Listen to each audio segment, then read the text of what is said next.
મિત્રો જેટલા લોકો આ વિડીયો જોવે છે એને એક પ્રશ્નનો જવાબ આપવાનો છે. હું તમને રિક્વેસ્ટ કરું છું કારણ કે ટોપિક એટલો ઇમ્પોર્ટન્ટ છે. તો હવે આ પ્રશ્ન આવ્યો ક્યાંથી કે ડોનાલ્ડ ટ્રમ્પે થોડા દિવસ પહેલા એવી પોસ્ટ કરી હતી કે ભારતીયો અને ચીનના લોકો આ કેલિફોર્નિયાની જે આઈટી કંપની છે ત્યાં નોકરી કરે છે, એ લોકોનો દબદબો છે અને અમેરિકનોને આવી કંપનીમાં નોકરી મળવી મુશ્કેલ થઈ ગઈ છે. તો 2 દિવસ પહેલા શ્રીધર વેમ્બુ નામના વ્યક્તિએ એક પોસ્ટ કરી. આ વ્યક્તિ વિશે કહું તો બહુ ગ્રેટ પર્સન છે, ગ્રેટ ટેકી માણસ છે, જેણે સ્ક્રેચમાંથી $multi-billion કંપની ઊભી કરી છે. ઝોહો જે આઈટી કંપની છે એના ઓનર છે. એણે એવું પોસ્ટ કર્યું કે 37 વર્ષ પહેલાં હું પણ અમેરિકા ગયો હતો ઇન્ડિયન એજ્યુકેશન લઈ અને ઇન્ડિયનનું કલ્ચર લઈને.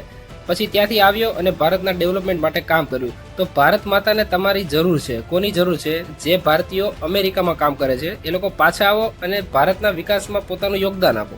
એના રિપ્લાયમાં અશ્નીર ગ્રોવર, જેને તમે બધા ઓળખો જ છો, એ એવું કહે છે કે વોટર ડેલુલુ, તમે નંબર જોવો કે ટેમ્પરેચર 50 ડિગ્રી સુધી પહોંચવા આવ્યું છે ભારતમાં અને $1 is equal to 94 Indian rupees છે. કારણ કે ભારતમાં ઇઝ ઓફ ડુઈંગ બિઝનેસ બહુ ડિફિકલ્ટ છે. એટલું બધું ઇઝી નથી કોઈ પણ બિઝનેસ કરવા હોય તો. બહુ બધા હર્ડલ્સ આવે છે અને પોલ્યુશન, કરપ્શન, ગવર્મેન્ટની પોલિસી એટલી ખરાબ છે અને અમેરિકામાં આનાથી વિરુદ્ધ છે. એટલે મિત્રો ખાલી આંખે ભારત માતાની જય નામની પટ્ટી બાંધીને તમે જે રિયાલિટી છે, જે ભારતના ડેટા છે, સરકારની પોલિસી છે, એને તમે અવગણી ના શકો.